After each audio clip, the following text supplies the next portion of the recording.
For 2 decades, Peru saw stellar economic growth. Buoyed by high commodity prices in the 2000s, the economy grew and poverty rates were slashed. Politics in Peru have long been fractious, but never as unstable as the last 7 years, which have seen 6 presidents. Add to the mix the fallout from the COVID-19 pandemic, and this year, rocketing global inflation.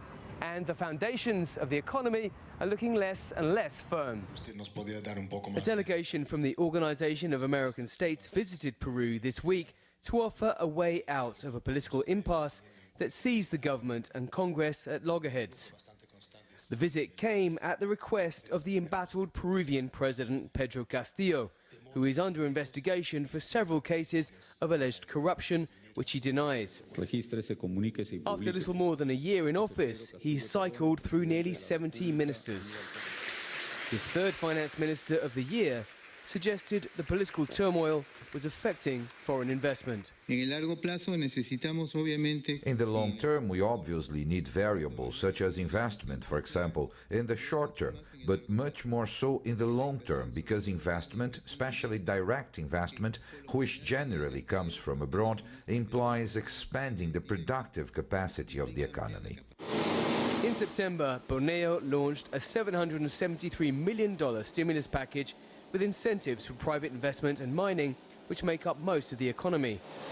Minerals account for 60% of Peru's exports, and there could be problems down the road, says Alonso Segura, who was Peru's finance minister from 2014 to 2016. The issue is when you have a big investment, say a mining project that takes, 10, 20 years to with exploration, investments, and then the life of the mine could be 20, 30, 40 years.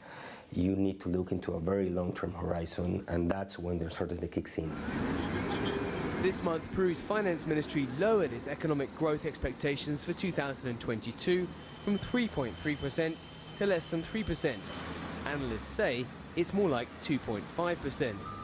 Peru keeps its investment grade, but last month, Fitch Ratings revised down its outlook from stable to negative. The degree of political infighting and of deterioration of policies is generating a higher level of uncertainty. So what you're seeing is an economy that is going to grow much slower than it should.